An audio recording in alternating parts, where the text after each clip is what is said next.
नमस्कार, मैं हूं जिया शर्मा। बंसल न्यूज की खास पेशकश में आप सभी का स्वागत है। जैसा कि आप जानते हैं कि आयुष्मान में हर बार स्वास्थ्य संबंधी समस्याओं पर खास जानकारी दी जाती है और इसी कड़ी में आज हमारे साथ है डॉक्टर सत्यकांत त्रिवेदी, जो बंसल हॉस्पिटल में मानसिक और नशा मुक्ति रोग विशेषज्ञ हैं। डॉक्टर त्रिवेदी, बहुत बहुत स्वागत है कार्यक्रम में आपका। Good afternoon.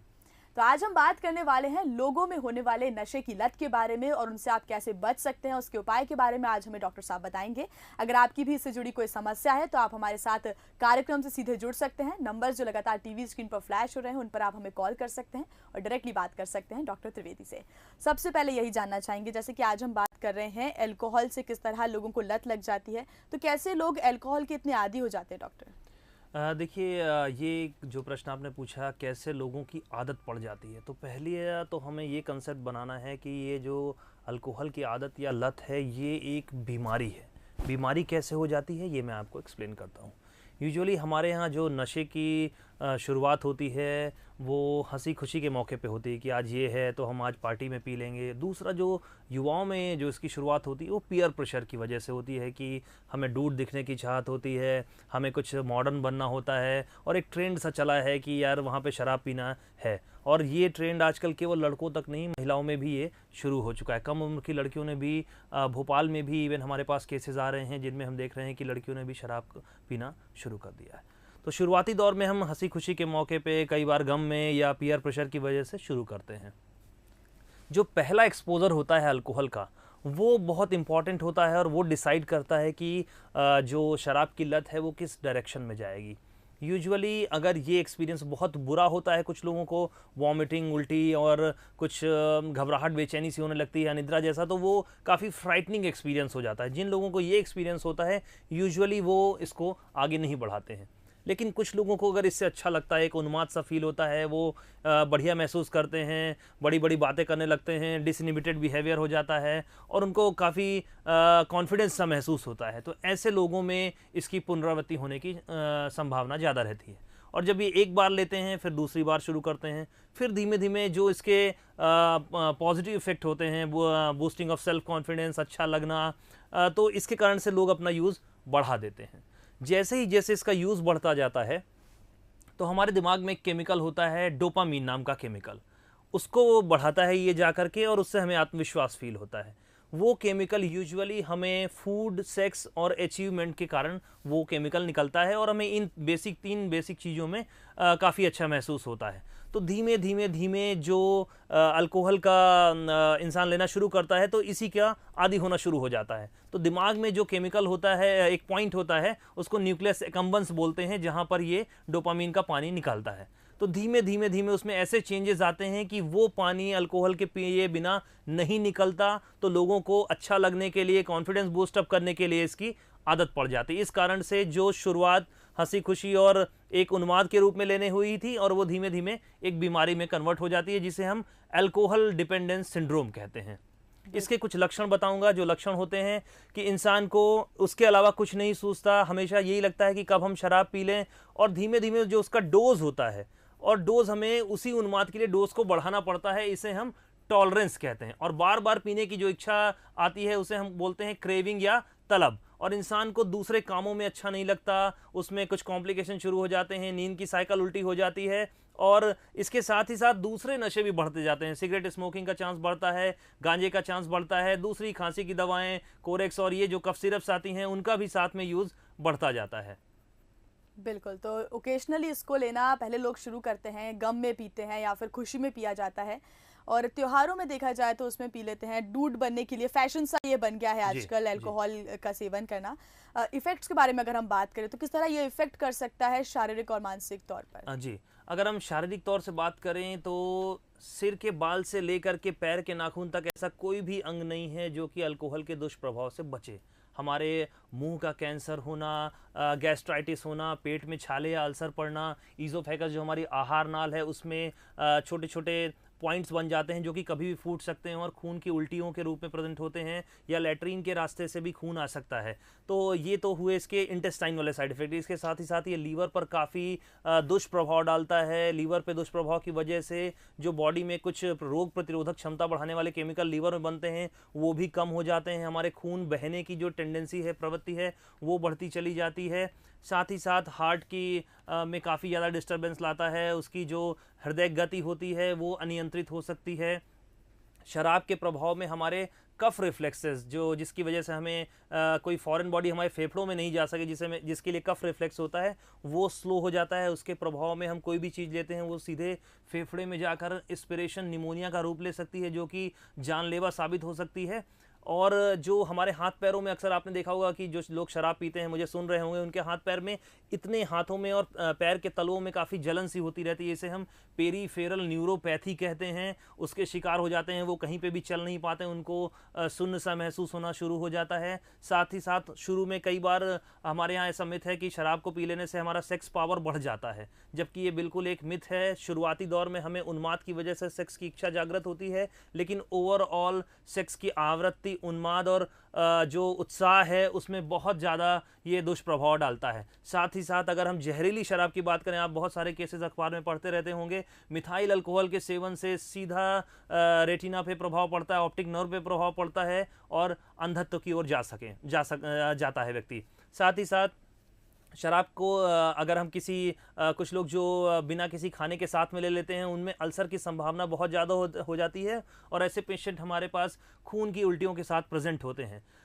ये तो रहे शारीरिक दुष्प्रभाव। अगर हम शारीरिक दुष्प्रभाव, अगर मानसिक दुष्प्रभावों की बात करें तो इसमें सबसे ज़्यादा कॉमन होता है डिप्रेशन। लगभग 40 से 70% लोग इसमें डिप्रेशन का धीमे धीमे शिकार हो जाते हैं। बाईपोलर द्विध्रुवी विकार, जिसमें मेनिया होता है, डिप्रेशन दोनों होते हैं, ऐसे विकार भी एसोसिएटेड होते हैं। साथ ही साथ जो दूसरे सब्सटेंस एब्यूज़ हैं उनका रिस्क करीब 70 से 90% बढ़ जाता है, जैसे सिगरेट पीना, टोबैको च्यूइंग, गांजा, जैसा मैंने पहले बताया, खांसी, कफ की सिरप, इनका भी रिस्क बहुत ज़्यादा बढ़ जाता है। और अगर हम आत्महत्या की बात करें तो लगभग 70% चांस नॉर्मल पॉपुलेशन की तुलना में अगर आप अल्कोहल ले रहे हैं तो उनमें बढ़ जाता है। साथ ही साथ घरेलू कलह होना, आपस में अपने पार्टनर से जो संवाद ही होता है वो गड़बड़ हो जाता है, अभद्र भाषा का इस्तेमाल होने लगता है। इससे सामाजिक जीवन काफ़ी ज़्यादा अस्त व्यस्त हो जाता है। और दूसरा, असामाजिक तत्वों की जो एक्टिविटी होती है वो ज़्यादा बढ़ जाती है। छेड़छाड़ करना, अश्लील घटनाएं, बलात्कार जैसी घटनाएं भी जो कि सामाजिक रूप से इसका प्रभाव पड़ता है। बिल्कुल, तो बहुत सारे दुष्प्रभाव आपने इसके बताए, मुंह का कैंसर, पेट में अल्सर, साथ ही खून की उल्टियां। अगर मानसिक तौर पर बात की जाए तो कहीं ना कहीं डिप्रेशन में वो व्यक्ति चला जाता है, स्ट्रेस उसको रहता है। साथ ही कहीं ना कहीं घर में, परिवार में लड़ाई की वजह भी अल्कोहल बनती है। डॉक्टर, ये एक बहुत बड़ी कंफ्यूजन है कि कुछ ड्रिंक्स में 4% अल्कोहल होता है, 5% अल्कोहल होता है, उसको देखते हुए लोग उसको ले लेते हैं और बोलते हैं कि इसमें 4% अल्कोहल है तो इससे ज़्यादा नुकसान नहीं होगा। उसके बारे में आप क्या कहना चाहेंगे? देखिए, जितनी भी प्रकार की शराब आती हैं, कुछ लोग ऐसा, हमारे पास बच्चे आते हैं, वो बोलते हैं कि नहीं सर, मैं शराब तो नहीं पीता लेकिन बियर पीता हूँ। लेकिन ऐसा कुछ भी नहीं है। अल्कोहल का प्रतिशत है वो हर ब्रांड में अलग अलग हो सकता है। विस्की है, वोदका है, रम है, बियर है या फ्रूट बियर है, लेकिन उसमें अल्कोहल होता है और अल्कोहल का किसी भी मात्रा में सेवन खतरनाक हो सकता है। कई बार ऐसा हमें एक जो ये भ्रांति है कि बियर में बिल्कुल नहीं होता है, इसको हम पी सकते हैं। कई हमारे समाज में भ्रांति है कि कुछ लोग मोटा होने के लिए, अपना हेल्थ बढ़ाने के लिए एक भ्रम है कि उसको शुरू कर देना चाहिए। ऐसा बिल्कुल भी नहीं है। शराब से केवल और केवल एक चीज़ हो सकती है, वो है नुकसान। इसका कोई भी पदार्थ, हल्का छोटा वोदका है या कच्ची शराब है या देशी शराब है, सब में अल्कोहल ही होना है और सबके केवल दुष्प्रभाव ही होते हैं। बिल्कुल, तो ये एक मिथ ही है कि अगर किसी को मोटा होना है तो वो शराब पिए और किसी को अगर पतला होना है तो वो सिगरेट का सेवन करे। इस तरह के मिथ शायद यूथ में बन चुके हैं। अगर किसी को पतला होना होता है तो वो सिगरेट का सेवन ज़रूर करते हैं। इलाज के बारे में अगर हम बात करें तो किस तरह इससे दूर जाया जा सकता है, किस तरह के इलाज इसके लिए संभव है? देखिए, इलाज की अगर हम बात करें तो इलाज में इसमें सबसे इम्पॉर्टेंट जो है मरीज का मोटिवेशन, जो हम बोलते हैं, अगर हिंदी में बात करें, कटिबद्धता पे सारी चीज़ें निर्भर करती हैं। हम ये देखते हैं कि पेशेंट अपनी मर्जी से खुद से छोड़ना चाहता है या पारिवारिक दबाव से छोड़ना चाहता है। यूजुअली हम लॉन्ग टर्म में जब फॉलोअप केसेस में जाते हैं तो जो लोग परिवार के दबाव में आकर के ट्रीटमेंट लेते हैं, उनका ट्रीटमेंट यूजुअली सक्सेसफुल नहीं होता है। तो सबसे इम्पॉर्टेंट बात है मरीज की कटिबद्धता।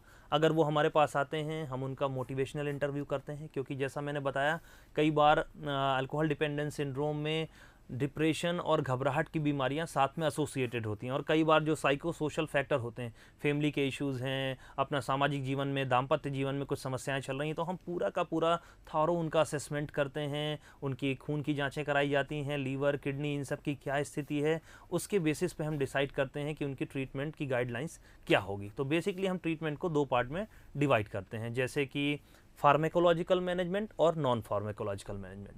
फार्मेकोलॉजिकल मैनेजमेंट में हम सबसे पहले करते हैं डिटॉक्सिफिकेशन, मतलब सामान्य भाषा में हम बात करते हैं जहर का, शराब के जहर को शरीर से निकालना। इसके लिए हम पहले 5 से 7 दिन बेंजोडाइज़ेपिन ग्रुप की दवाएं यूज़ करते हैं। मरीज को भर्ती किया जाता है, उसकी जांचें कराई जाती हैं, लीवर की फंक्शनिंग के आधार पर हम उन जहर निकालने वाली अर्थात बेंजोडाइज़ेपिन दवाओं का उपयोग करते हैं। 5 से 7 दिन के डिटॉक्सिफिकेशन के बाद हम उन्हें कुछ ऐसी दवाएं देते हैं जो कि जिनसे उनकी तलब कम होती है, लेकिन वो तभी कारगर होती है जब मरीज की इच्छा शक्ति और कटिबद्धता उसका साथ देती है। साथ ही साथ हम थायमीन और जो भी मल्टीविटामिन हैं उनका ध्यान रखते हैं। जो दूसरी शारीरिक प्रॉब्लम शुरू हो जाती हैं, जैसे कई बार ईज़ोफेगस के आहार नली के अल्सर रहते हैं या लीवर में हेपेटाइटिस या सूजन जैसी रहती है, उनको भी हम साथ में ट्रीट करते हैं। नॉन फार्मेकोलॉजिकल मैनेजमेंट की बात की जाए अगर, तो हम इसमें मरीज का मोटिवेशनल इंटरव्यू करते हैं। इसको हम मोटिवेशनल इन्हेंसमेंट थेरेपी कहते हैं, जिसमें मरीज के अगर जो कॉग्निटिव एरर्स हैं, सपोज यूजुअली नशे की लत वाले लोग डिनाइल फेज में होते हैं कि नहीं हमें नहीं छोड़ना है, हम उस पर भी बात करते हैं। कुछ लोग एट्रीब्यूट करते हैं कि मैं तो पीना नहीं चाहता हूं, लेकिन समाज आसपास के लोग वो एट्रीब्यूट करा देते हैं। तो कोई ना कोई उनके पास जो उनके एक्सप्लेनेशन होते हैं, जिसे हमारी भाषा में कॉग्निटिव एरर्स कहते हैं, कि वो उस पर डाल देते हैं अपना कि अब खुद की जिम्मेदारी नहीं लेना चाहते हैं। तो हम इस पर काफ़ी ज़्यादा बात करते हैं, उनके परिवारजनों की मदद लेते हैं। उनका कॉन्फिडेंस अपने पेशेंट पे रखना बहुत ज़्यादा आवश्यक होता है, क्योंकि अगर परिवार वाले उनको क्रिटिसाइज़ करेंगे, उनको गालियां देना है कि नहीं तो शराबी है, नशेड़ी है, ऐसे शब्दों का उपयोग करने से मरीज का कॉन्फिडेंस काफ़ी लूज़ होता है और वो इससे बाहर आने में बड़ी मुश्किल होती है। तो इसलिए ये एक होलिस्टिक अप्रोच होता है, टीम अप्रोच के साथ। हम जो फैमिली मेम्बर्स होते हैं वो भी उसका एक बहुत इंपॉर्टेंट हिस्सा होता है। कई बार जब कॉम्प्लिकेटेड केस होते हैं, जैसे विड्रावल के सिम्टम्स आते हैं, हाथ पैर में कपकपी आना, थरथराहट शुरू होना, हृदय की धड़कन बढ़ जाना है, और ऐसे लक्षण आते हैं, मरीज को कन्फ्यूजन होता है, कई बार हेलुसिनेशंस होते हैं, इल्यूजन्स होते हैं, उन्हें अस्पताल में टंगी हुई रस्सी सांप की तरह समझ में आती है, कुछ भ्रम सा होने लगता है, लोग छोटे छोटे आकार में दिखने लगते हैं। इन सब पे भी हम इनको विड्रावल सिम्टम्स कहते हैं। तो अगर आपके घर में शराब का जो लोग अचानक छोड़ते हैं तो इन लक्षणों से बचने के लिए फिर से शराब पी लेते हैं, इसलिए खुद से शराब छोड़ना बहुत मुश्किल होता है। जैसे ये विड्रॉल सिम्टम्स आए तो लोग सोचते हैं कि यार इससे अच्छा तो हम शराब ही पी लें, ऐसा इतने गंभीर लक्षणों को सहन करने से अच्छा, तो इस वजह से वो फिर से पी लेते हैं। तो इसलिए कभी भी जो शराब का जो भी ट्रीटमेंट है वो प्रॉपर एक नशा मुक्त विशेषज्ञ की निगरानी में ही लेना चाहिए, और ऐसी जगह लेना चाहिए जहां पर प्रॉपर फिजिशियन, लीवर के स्पेशलिस्ट, आईसीयू गंभीर स्थिति में ज़रूरत पड़ सकती है, ऐसी जगह ही उसका ट्रीटमेंट लेना चाहिए। बिल्कुल, तो फैमिली सपोर्ट की बहुत ज़रूरत होती है, क्योंकि कहीं ना कहीं मरीज़ उसमें अपने आप को अकेला महसूस करता है। तो फैमिली का अगर पूरा सपोर्ट होगा, साथ ही मोटिवेशनल और काउंसलिंग क्लासेस उसको अच्छे से मिल जाएंगी, तो भी वो काफ़ी बेहतर हो सकता है। काउंसलिंग की अगर हम बात करें, जो भी मरीज़ होता है उसको किस तरह काउंसिल किया जाता है? मरीज में हम पहले एक लिस्ट बनवाते हैं कि शुरुआती दौर में उनके पीने के कारण क्या क्या हैं, और ये जितनी भी बातें होती हैं यूजुअली हम लिखित तौर पे उसको लेते हैं, क्योंकि जो लिखित डॉक्यूमेंट हम मानते हैं वो ज़्यादा प्रामाणिक होता है और मरीज का फोकस ज़्यादा होता है। हम उसमें ऐसा नहीं होता है कि हमने 2 मिनट में पूछा और आपको लिख दिया, उसमें हम पूरा एक्सरसाइज देते हैं कि दिन भर में आपको सोचना है कौन कौन से ऐसे कारण होते हैं या कौन कौन से ऐसे फैक्टर हैं, किस टाइम पे वो शुरू होते हैं, कब वो पीना शुरू होता है, किन किन बातों से वो उनका डोज बढ़ जाता है। फिर हम उनसे ये लिस्ट बनवाते हैं कि उन्हीं के हिसाब से हम पूछते हैं कि क्या क्या उसके नुकसान है, और सभी कुछ लिखित होता है। उन्हें ही बताना होता है कि इसके शारीरिक नुकसान ये होते हैं, और साथ ही साथ हम उनसे ये भी पूछते हैं कि इसको पीने के लाभ क्या क्या हैं। तो फिर हम उनका कंपैरिजन करवाते हैं उन्हीं से कि ये लाभ हैं, ये हानि है। जब ये कंपैरिजन होता है तो कहीं ना कहीं जो उनके बीच में कन्फ्लिक्ट होता है वो रिजॉल्व होता है कि हाँ अब हम छोड़ सकते हैं, और उसके कुछ सब्स्टिट्यूट हम उनको बताते हैं कि जैसे क्रेविंग हो रही है तो उस टाइम पे वो नारियल पानी पी सकते हैं, कोका कोला पी सकते हैं या चाय पी सकते हैं, लेकिन किसी भी स्थिति में उनको शराब पीने से मना किया जाता है। और हम ये भी बोलते हैं कि जैसे अगर शाम को 6 बजे है, कुछ लोगों का शराब की दुकान देख कर के पीने का मन करता है, तो हम ये बोलते हैं कि आपको शाम को 6 बजे दूसरे आप रास्ते से निकल सकते हैं। कई लोग बोलते हैं कि हम ऑफिस से लौटते हैं, रास्ते में शराब की दुकान होती है, वहाँ से ट्रिगर हो। और सर जब कभी हम दूसरे रास्ते से आते हैं तो हमें प्रॉब्लम नहीं होती है। तो हम ये क्लूज़ पकड़ते हैं उन्हीं की बातों से और उनका ही यूज़ करके हम उनकी कॉग्निटिव बिहेवियर थेरेपी और मोटिवेशनल इन्हेंसमेंट थेरेपी करते हैं। साथ ही साथ अगर उनके कुछ डिप्रेशन है, कुछ कॉस्ट चल रहा है, कई बार डिस्प्यूट होता है प्रॉपर्टी से रिलेटेड, लोन से रिलेटेड, ऑफिस में बहुत ज़्यादा वर्क प्रेशर होता है, उससे रिलेटेड भी हम उनकी लाइफ स्किल्स या जो भी स्किल्स है वो अपना काम अच्छे से कर सकें, जिससे तनाव कम से कम हो, उस पर भी हम बातें करते हैं। बिल्कुल डॉक्टर त्रिवेदी, जैसे कि आपने बताया सब्स्टिट्यूट्स हम दे सकते हैं मरीज को ताकि उसे जब क्रेविंग हो तो नारियल पानी उसको दे सकें। मेडिसिन की अगर हम बात करें, किस तरह की मेडिसिन के डोज चलते हैं जब नशा मुक्ति के लिए एक मरीज आगे बढ़ता हाँ, है तब? देखिए डोज की हम बात करें तो जैसा मैंने बताया था, डिटॉक्सिफिकेशन वाली जो दवाएं होती हैं वो पहले 5 से 7 दिन में लगभग जो हम सबसे ज़्यादा कॉमनली यूज़ करते हैं, लोराज़ेपाम है, डायज़ेपाम नाम की दवा है, क्लोरडाइज़ेपोक्साइड नाम की दवाएं हैं, ये स्टैंडर्ड प्रोटोकॉल होता है उसको शुरू करने का। तो हम अल्कोहल के डोज से कैलकुलेट करना पड़ता है। जो रिसर्च बेस्ड बातें हैं वो ये हैं कि अल्कोहल के डोज के, जैसे सपोज कोई 100 ml लेता है तो हमारी किताबों में, हमारे रिसर्च में ये पता है कि हमें 100 ml डेली लेने वाले को इतनी ही दवा देनी है और उसको धीमे धीमे हम टेपर करते हैं। अन्यथा अगर हम, कई बार क्या होता है कि मरीज ओपीडी बेसिस पे ट्रीटमेंट लेने में बड़ा आतुर रहता है कि नहीं हमें एडमिट नहीं होना, तो वो क्या होता है कि वही दवा वो पूरे टाइम खाते रहते हैं। तो शराब तो एक प्रॉब्लम थी, साथ साथ उन दवाओं का भी आदी होने का चांसेस बढ़ जाता है। और जो नींद जिनको प्रॉब्लम होती है तो हम नींद के लिए दवाएं देते हैं। न्यूरोपैथी जो उनको होती है उनके लिए हम मल्टीवाइटामिन और प्रीगैबलिन जैसे कंपाउंड हैं जो कि हमारे न्यूरोपैथिक पेन को, जो झुनझुनी सा महसूस होना, जलन सा महसूस होना शरीर में, उसके लिए हम यूज़ करते हैं। साथ ही साथ एंटी क्रेविंग एजेंट में और जो शराब पीने का मन करने वाली दवाएँ, उसमें सबसे इंपॉर्टेंट दवा है डाइसल्फिराम। उसमें ऐसा होता है कि मरीज ने अगर उसके साथ शराब पी तो मरीज को बहुत घातक इफेक्ट होते हैं। उनको उल्टी जैसा महसूस होने लगता है, हृदय की धड़कन बढ़ जाती है, हाथ पैर थरथराने लगते हैं, नींद नहीं आती। तो वो मरीज के लिए बहुत फ्राइटनिंग एक्सपीरियंस रहता है। तो हम मरीज को ये बताते हैं कि ये दवा आपको डेली लेनी है, लेकिन अगर आपने इसके साथ में शराब ली तो आपको इसके दुष्परिणाम झेलने पड़ सकते हैं। तो एक मरीज के अंदर भी भय होता है कि अगर हमने इसके साथ ले ली तो प्रॉब्लम होगी। लेकिन जो सबसे बड़ा प्रॉब्लम आता है कि कई जो इसमें क्वेक सक्रिय हैं, नशा मुक्ति केंद्र ऐसा नाम से चलाने में, उनमें क्या होता है कि वो मरीज का असेसमेंट किए बिना इन दवाओं का उनको दे देते हैं। कई बार हमारे पास भी पेशेंट आते हैं कि सर वो एक ऐसी दवा दे दीजिए जिनसे उनका पीने का मन कम करे।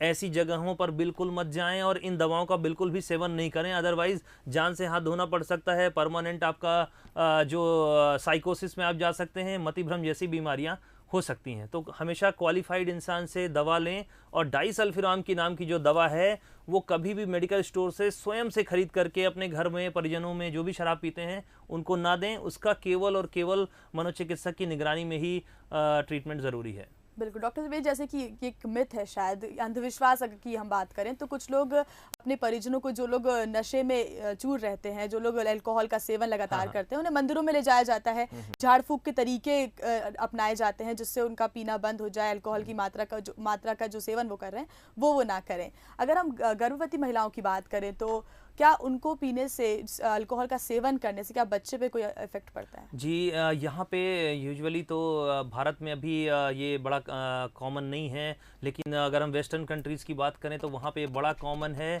गर्भावस्था में अल्कोहल लेने से बड़े दुष्परिणाम सामने आते हैं। फीटल अल्कोहल सिंड्रोम नाम की उनको बीमारी हो सकती है। इस बीमारी में बच्चे के सिर का विकास नहीं होता, उसका नर्वस सिस्टम नहीं बनता, उसके हार्ट में डिफेक्ट आ सकते हैं, उसकी उंगलियों में डिफेक्ट आ सकते हैं, ये सारी प्रॉब्लम्स रहती हैं। तो ये प्रॉब्लम भारत में तो अभी हमें बहुत कम देखने को मिल रही, लेकिन हाँ वेस्टर्न कंट्रीज़ में ये बहुत ज़्यादा कॉमन है। बिल्कुल, चलिए हमारे साथ कॉलर जुड़े हुए हैं अंबिकापुर से, स्वागत है आपका। हेलो। हेलो जी, क्या जानना चाहते हैं आप डॉक्टर से, सवाल करिए। जी सर, ये एक्चुअली मुझे क्या है कि लास्ट 6 to 7 ईयर से स्मोकिंग की आदत है। हाँ। और उसे क्या है कि अभी छोड़ने का ट्राई कर रहा हूँ बट नहीं छूट रहा है। तो न्यूज वगैरह, टीवी वगैरह में एक निकोटिक्स 4G चिंगम उंगम दिखाता था। हाँ। तो उसे भी मंगाया बट वो भी अभी तक कुछ उतना नहीं छूट पाया। वो 0% है वो भी, मतलब छूटने का। हाँ। अभी कितनी आप सिगरेट पीते हैं लगभग डेली? जी एक दिन में करीब वही 10-20 के करीब हो जाती है। 20 के करीब हो जाती है, तो बहुत ज़्यादा है। देखिए, ऐसा आपको ऐसा करना है कि ये जो ओवर द काउंटर टीवी में मेडिकेशन दिखा दे रहे हैं, उनसे ये एक आपको किसी मनोचिकित्सक से संपर्क करना चाहिए। क्या होता है कि सिगरेट स्मोकिंग के लिए भी बड़े चरणबद्ध तरीके से हमें उसको कम करना होता है। ऐसा नहीं होता कि आपने 20 सिगरेट आप पी रहे हैं और कल से हमने आपको च्युइंगम दे दिया, उससे आप बिल्कुल ठीक हो जाएंगे। ऐसा बिल्कुल भी नहीं है। आपके साथ एसोसिएटेड 70 से 90% केसेस में निकोटिन डिपेंडेंस सिंड्रोम में 70 से 90% केसेस में एंजाइटी हो जाती है।